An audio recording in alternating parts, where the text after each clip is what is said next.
Each person's dark night and or awakening is unique, and I believe that no two are alike. But there are many similarities that we may share. Here are some examples of what I and others have experienced. Some may sound out of this world because they are. Although this will sound hopeless, it is not. We go through the dark night and come back to the light, being taken through a transformational process. Here is some of what you might experience.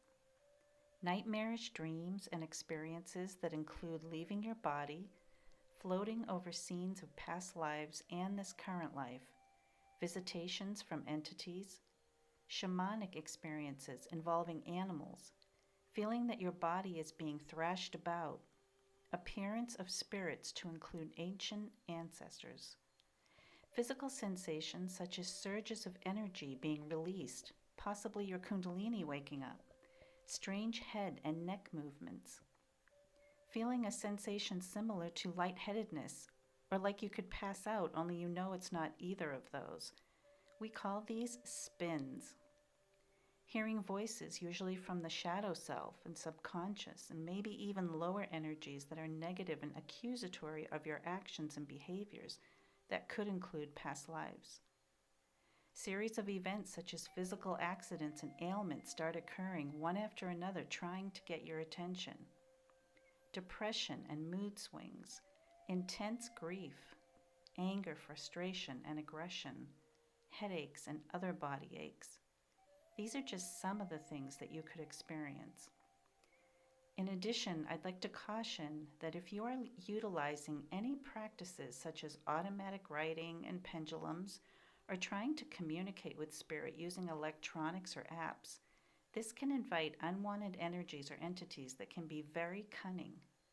When we are at our lowest vibration and density, it can bring all sorts of negative attention that will only complicate your dark night and awakening.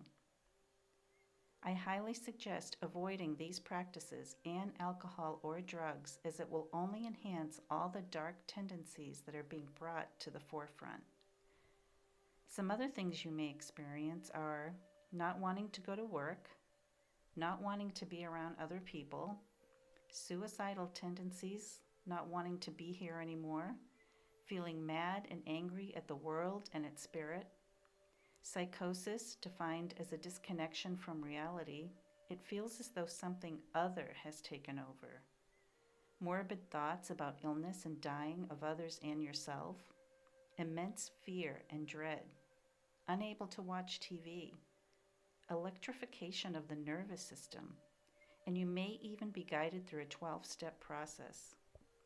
I wish I had a magic wand to take all this away from you, but the reality is that we each have to make our own way using our strength and our faith.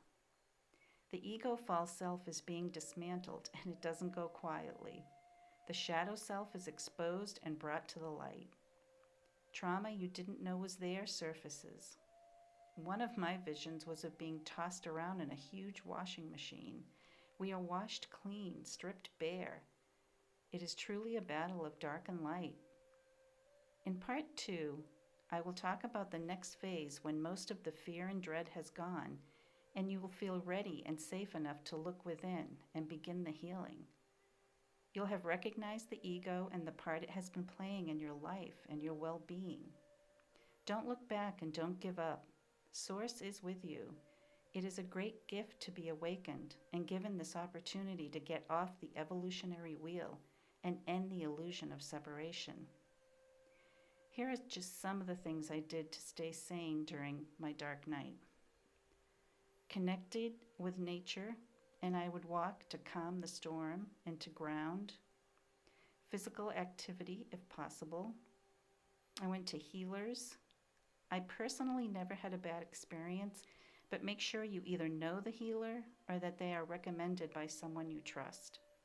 I would burn sage and incense, such as frankincense and myrrh. I like listening to comforting voices from those that had come before me.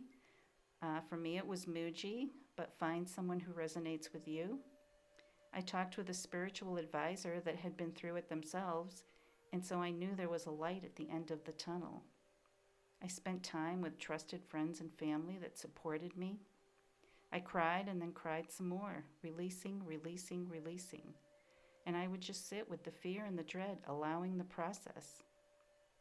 During this phase, I wasn't able to meditate for fear of the voices I would hear, but if you're able to meditate, then do so. Find things that bring you comfort and help you feel safe. There's no easy way through this, but know that it will get better bit by bit and day by day.